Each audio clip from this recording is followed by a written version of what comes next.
Inahan og anak nga mga senior citizen na bangalan na lang nga patay silang panimay sa barangay Tinago sa Palumpon, Leyte.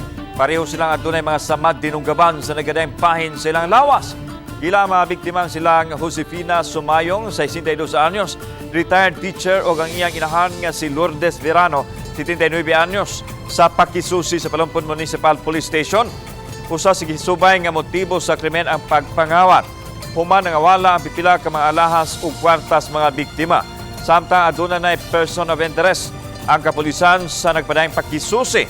Posibleng kailara sa mga biktima gingong duha ka masuspitsado sa krimen kay wa may timaan nga pinugos ang ilang pagsud sa panimay sa mga biktima.